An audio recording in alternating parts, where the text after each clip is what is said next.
آپ ہادیہ ای میگزین مضمون کی آڈیو ریڈ آؤٹ سماعت کر رہے ہیں۔ السلام علیکم ورحمۃ اللہ وبرکاتہ۔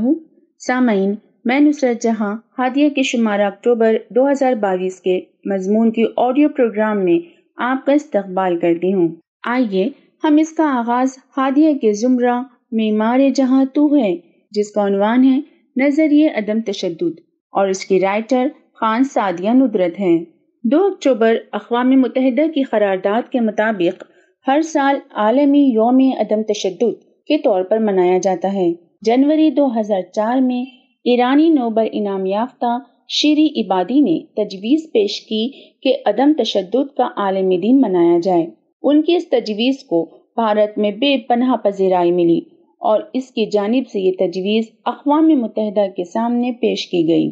اقوام متحدہ کی جنرل اسمبلی نے 15 جون 2007 کو 2 اکتوبر کو عدم تشدد کا عالمی دن قرار دینے پر ووٹنگ کروائی۔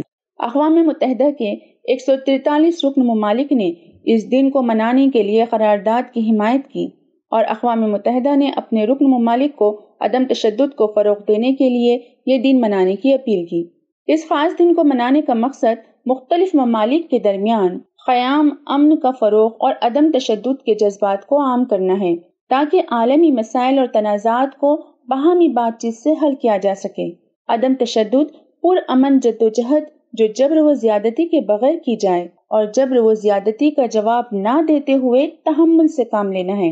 بھارت کی پہچان جہاں سیکولر اور جمہوری آئین سے ہوتی ہے، وہیں اس کی ایک پہچان عدم تشدد کا نظریہ بھی ہے، جو اس کی عالمی شناخت کا مضبوط وسیلہ رہا ہے۔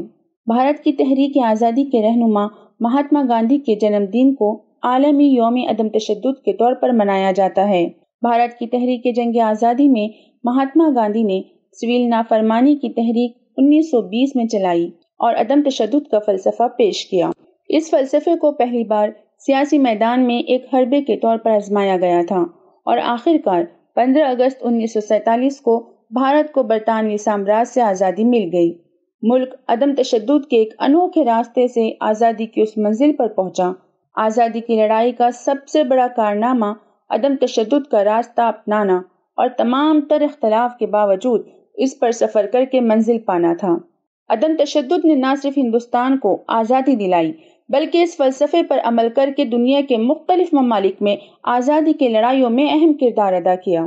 آزادی کی لڑائی میں گاندھی کی عدم تشدد حمایت کی وجہ خالی ہاتھ لوگوں کا ایک طاقت اور مسلح حکمراں کے خلاف کامیابی کے امکانات کم ہونا نہیں، بلکہ یہ یقین تھا کہ ہتھیار مسائل کے حل کے بجائے زیادہ مسائل پیدا کرتے ہیں اور ایک ایسی نفرت اور تفریق پیدا کرتے ہیں جس کی تلافی تقریباً ناممکن ہوتی ہے۔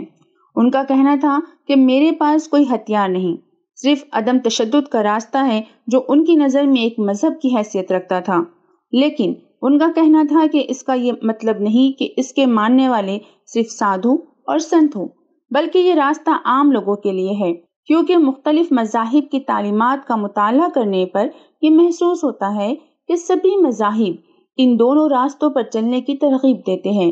پھر بھی عدم تشدد کے نظریے کی یہ کہہ کر مخالفت کی گئی، بھارت کے علاوہ اس کو کہیں اور کامیابی نہیں مل سکتی ہے۔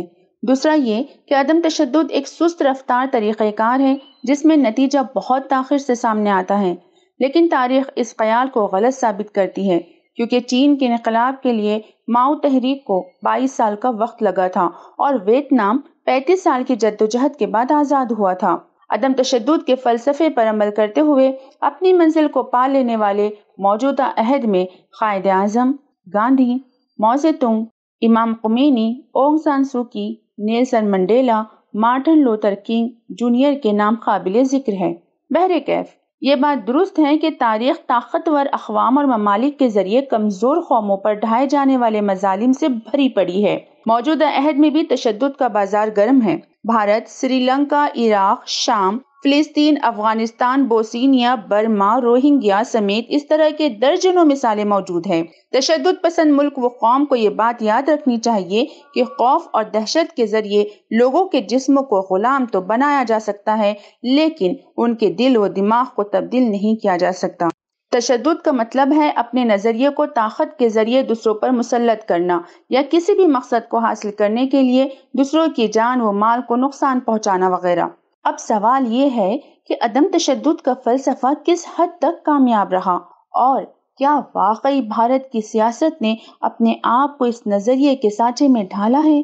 تو اس کا جواب یہ ہے کہ بھارت کی عوام نے عدم تشدد کے فلسفے کو نہ تو پوری طرح سمجھا ہے اور نہ اسے اپنا کر اپنی سیاست کو اس کے سانچے میں ڈھالنے کی کوشش کی ہے۔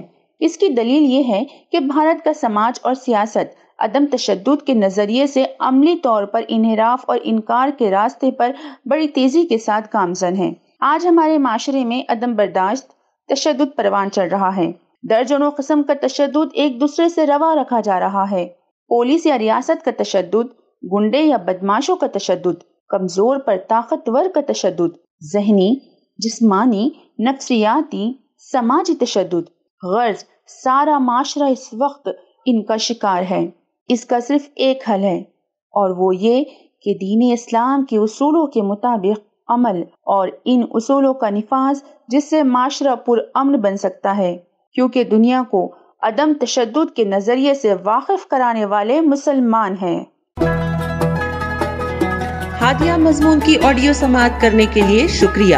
امید ہے کہ آپ کو پسند آیا ہوگا۔ ہمیں آپ کے مشورے کا انتظار رہے گا۔ اپنا مشورہ، تبصرہ اور مضامین editor@hadia.in پر ارسال کریں، اور ہادیہ ای میگزین کے مضامین کو پڑھنے کے لیے ویب سائٹ www.hadia.in سبسکرائب کریں۔ انشاءاللہ ہم اگلے ہادیہ ای میگزین کے شمارے سے دلچسپ مضامین کی آڈیو لے کر حاضر ہوں گے۔ تب تک کے لیے اجازت، اللہ حافظ۔